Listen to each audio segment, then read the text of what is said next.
Bismillahirrahmanirrahim. Assalamualaikum warahmatullahi wabarakatuh. Innal hamdalillah nahmaduhu wa nasta'inuhu wa nastaghfiruh wa na'udzu billahi min shururi anfusina wa sayyiati a'malina. Man yahdihillahu fala mudilla lahu wa man yudlilhu fala hadiya lahu. Wa asyhadu an la ilaha illallah wahdahu la syarika lah wa asyhadu anna Muhammadan abduhu wa rasuluhu amma ba'd. Jamaah ikhwan dan akhwat yang semoga dirahmati Allah Ta'ala. Pertama, tidak lupa kita panjatkan puja dan puji syukur kita kepada Allah Ta'ala yang telah memberikan kita nikmat yang begitu banyak, sehingga alhamdulillah dengan nikmat tersebut kita bisa berjumpa di majelis yang mulia ini. Meski majelis ini adalah majelis online, yang semoga Allah Ta'ala memberikan pahala, kebaikan, keberkahan sebagaimana pahala yang ada pada majelis yang ada. Salawat serta salam kita curahkan kepada junjungan Nabi besar kita, Nabi Muhammad sallallahu alaihi wasallam. Amma ba'du. Jamaah ikhwan dan akhwat yang semoga dirahmati Allah Ta'ala. Sebagaimana tema yang sudah kita rencanakan, yakni murajaah kitab Thaharah. Dari mulai kita mengawali kitab Ahsar Muhtasarat, kemudian insyaallah kalau seandainya Allah Ta'ala memberikan kita kesempatan, kita berlanjut pada kitab Thaharah, pada kitab Dalil Talib, kemudian kitab Zad Al-Mustaqni insyaallah Ta'ala. Sebelumnya ayyuhal ikhwah, sebelum kita membacakan atau murajaah kitab Ahsar Muhtasarat, ada muqaddimah atau kita sebut muqaddimah Hanabilah sebagaimana yang tertera pada layar. Muqaddimah ini insyaallah sangat penting, dan ini tentunya apapun kitabnya, apapun temanya, ada muqaddimah yang benar-benar harus kita perhatikan. Kenapa? Karena muqaddimah ini akan membantu kita dalam proses pembelajaran ke depannya insyaallah.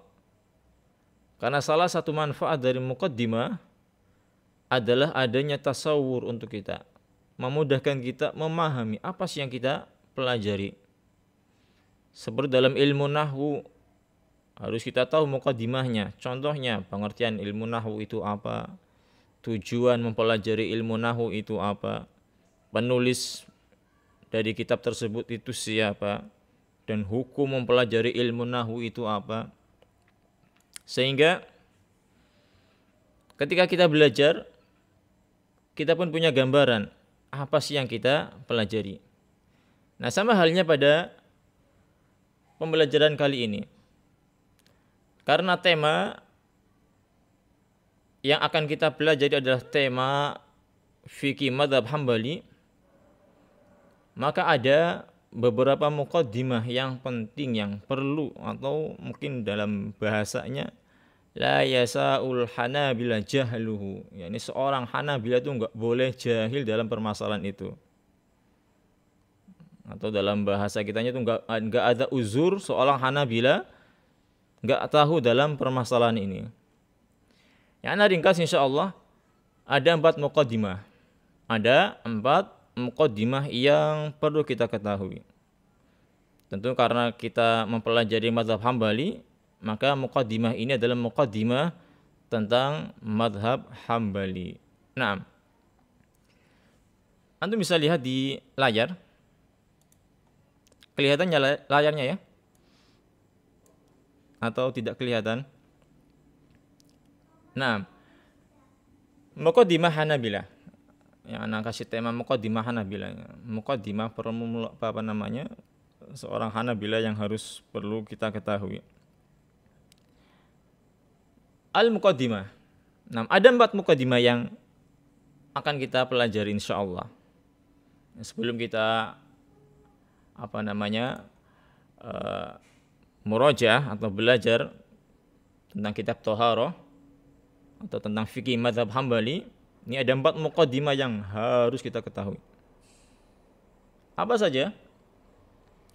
Yang pertama, pengertian mazhab.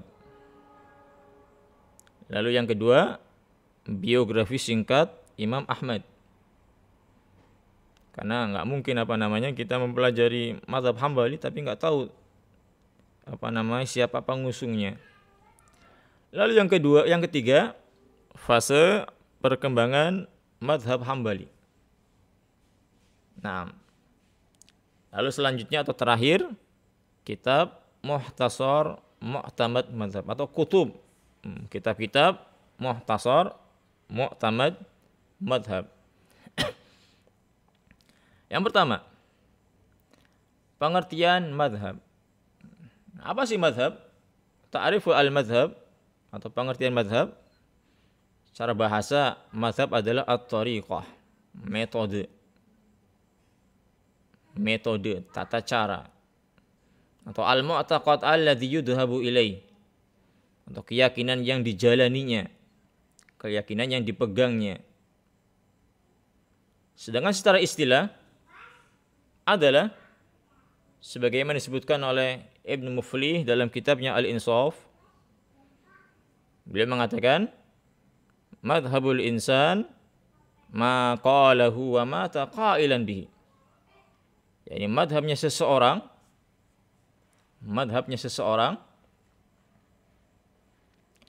adalah apa yang dia ucapkan, dan dia meninggal dalam keadaan dia masih berpendapat dengan ucapan yang diucapkan.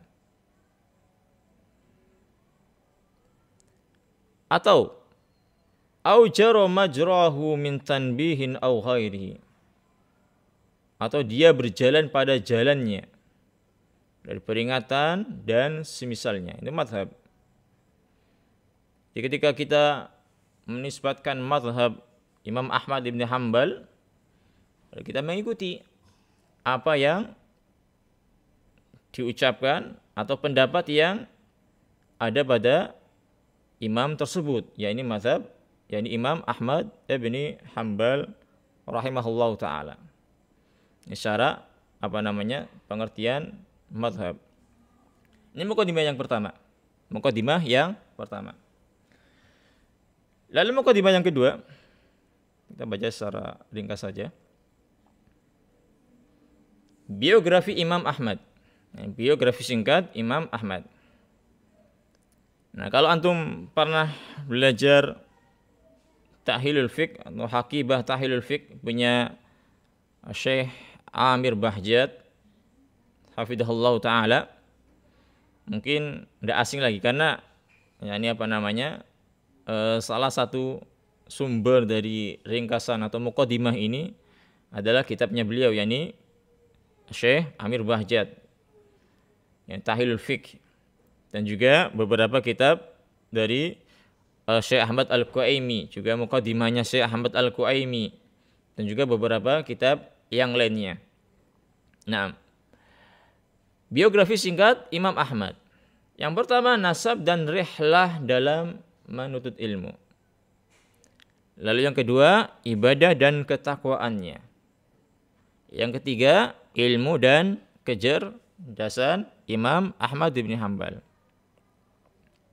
Nah, yang pertama, nasab dan rihlah beliau, yakni Imam Ahmad bin Hanbal dalam menuntut ilmu. Secara ringkas saja kita baca biar tidak memakan waktu. Imam Ahmad memiliki nama Ahmad bin Muhammad bin Hanbal Asy-Syaibani.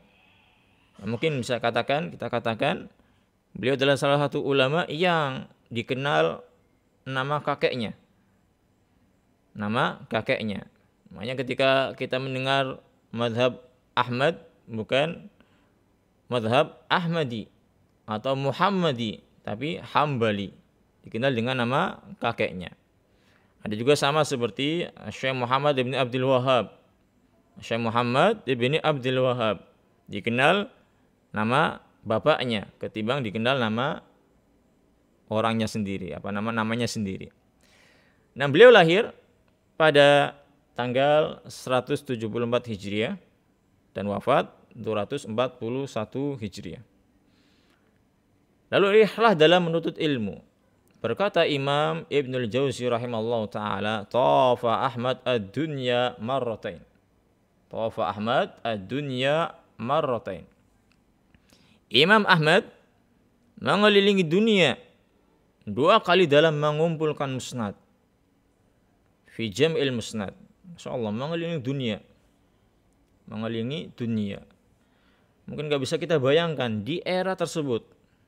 Di era atau di masanya Imam Ahmad bin Hanbal, enggak ada yang namanya kereta, enggak ada yang namanya pesawat.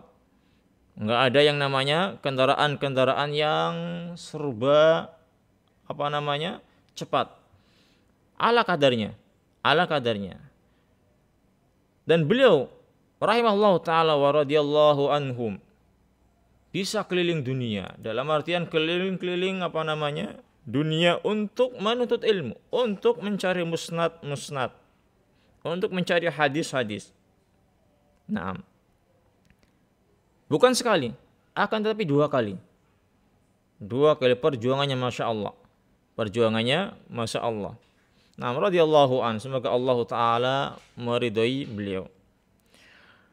Lalu yang kedua, waqad tafa dunya marratain hatta hasala huwa arba'una alf hadis minha asra alf mukarrarah. Nah, Imam Ahmad keliling dunia 2 kali sampai beliau mendapatkannya, yakni 40.000 hadis.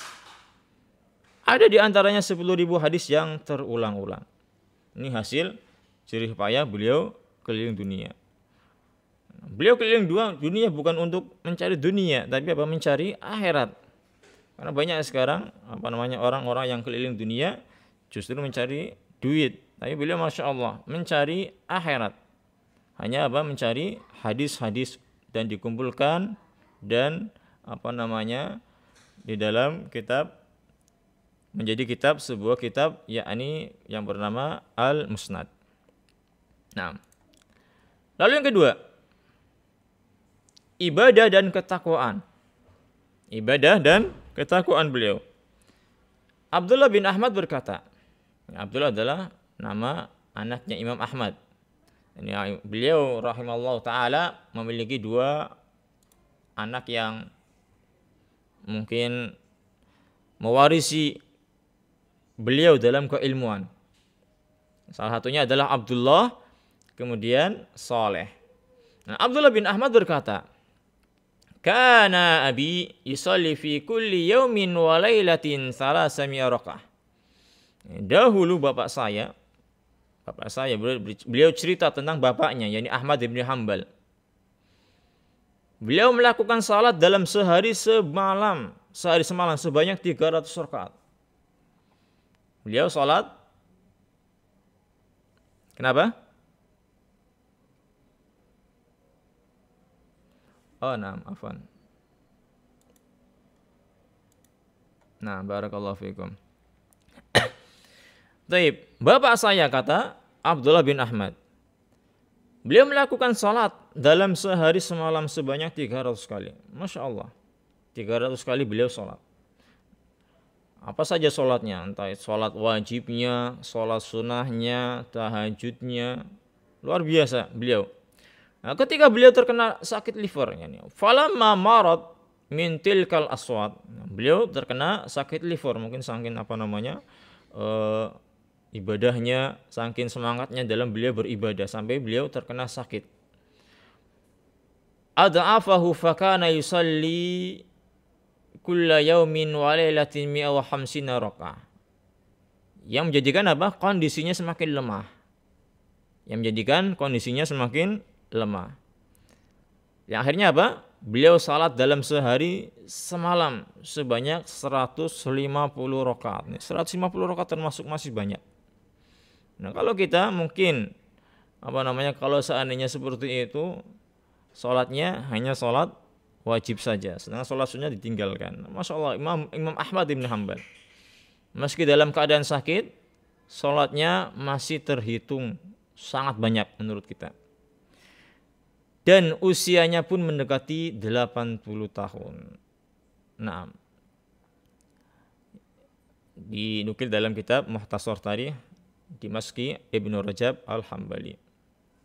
Nah, lalu berkata Imam Ahmad, "Ma katabtu hadisan illa qad amiltu bihi." Beliau berkata, tidaklah aku menulis sebuah hadis melainkan aku telah mengamalkannya. Tentunya ini bukan tujuannya untuk sombong, akan tapi hanya menjelaskan sebagai takkid bahwasanya aku ini tidak pernah menulis sebuah hadis melainkan aku sudah mengamalkannya. Hatta marrabi anna Nabiy sallallahu alaihi wasallam ihtajama wa a'ta Aba Thayyibah dinaran. Sampai suatu ketika terlewat kepadaku sebuah hadis Nabi sallallahu alaihi wasallam. Tentang apa? Tentang berbekam. Yani beliau berbekam kepada Aba Thayyibah. Dia berbekam dan memberikan Abu Thayyibah 1 dinar. 1 dinar. Mungkin sekitar 1 juta ke atas mungkin. 1 juta ke atas. Nah, saking saking beliau ingin benar-benar mengamalkan hadis Rasulullah sallallahu alaihi wasallam. Beliau begitu totalitas dalam mengamalkan hadis Rasulullah sallallahu alaihi wasallam. Bukan hanya sekedar sunnah-sunnah badaniyah, sunnah-sunnah qauliyah, sunnah-sunnah hatta maliyah pun beliau keluarkan hanya demi untuk mengamalkan sunnah-sunnah Rasulullah sallallahu alaihi wasallam. Maka aku pun memberikan 1 dinar pada pembekam tatkala aku selesai berbekam. Nah, Masya Allah. Mungkin kalau seandainya kita mungkin tidak apa-apa lah kalau seandainya kita punya rezeki dan kita mau membagikan rezeki itu tersebut kepada orang-orang para pembekam. Mungkin kalau seandainya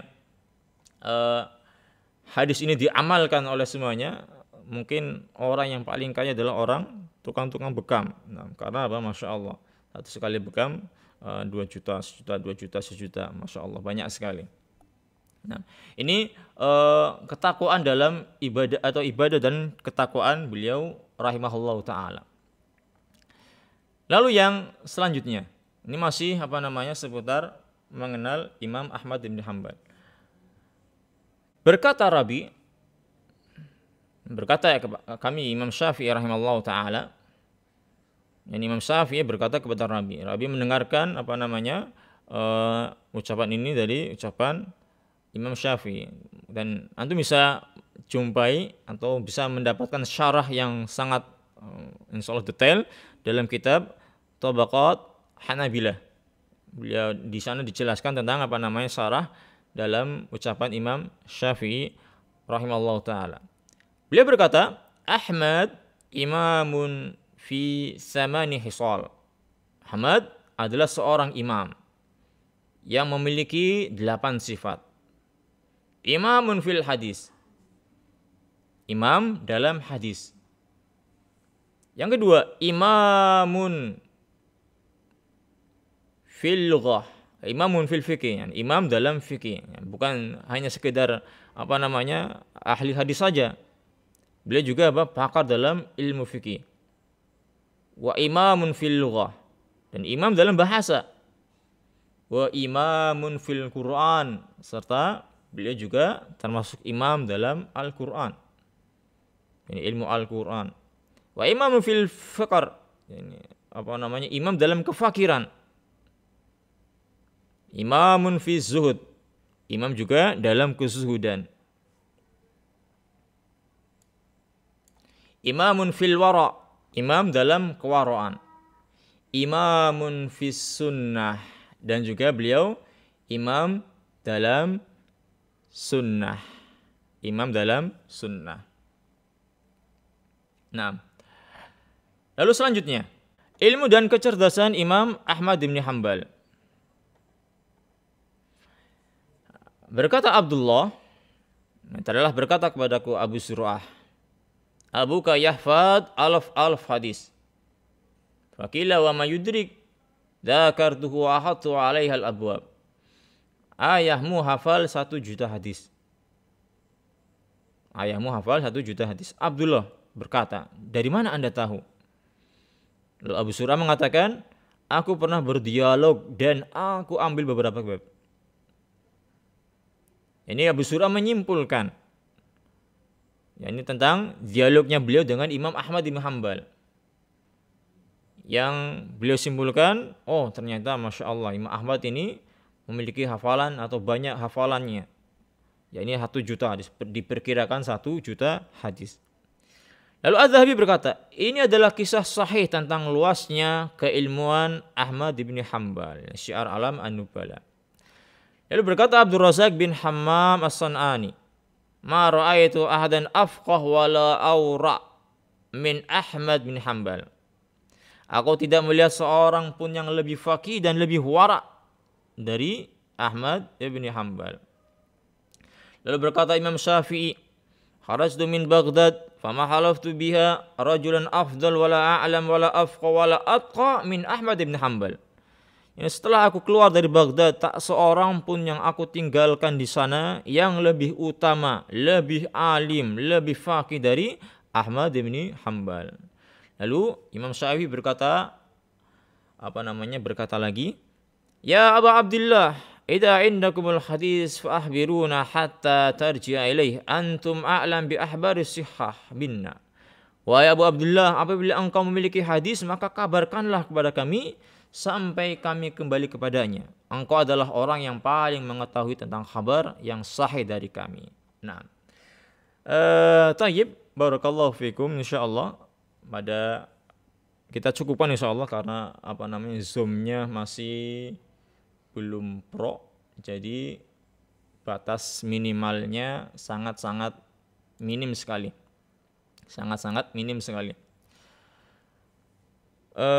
Insyaallah kalau mungkin ada pertanyaan bisa ditanyakan by WhatsApp ataupun Telegram. Barangkali punya kritikan, tambahan. Dan insyaallah PDF ini akan kita share di grup masing-masing insyaallah. Dan insyaallah di minggu depan kita akan membahas tentang fase perkembangan mazhab Hambali. Dan kita cukupkan insyaallah, barakallahu fiikum. Yani ana minta maaf kalau seandainya ada kekurangan. Kalau misalkan ada saran dan kritik bisa disampaikan. Yang semoga kajian ini yang singkat ini bisa bermanfaat untuk kita semua. Dan kita akhiri kajian ini dengan doa kafatul majlis. Subhanaka Allahumma wa bihamdika asyhadu an la ilaha illa anta astaghfiruka wa atubu ilaik. Assalamualaikum warahmatullahi wabarakatuh. Barakallahu fiikum.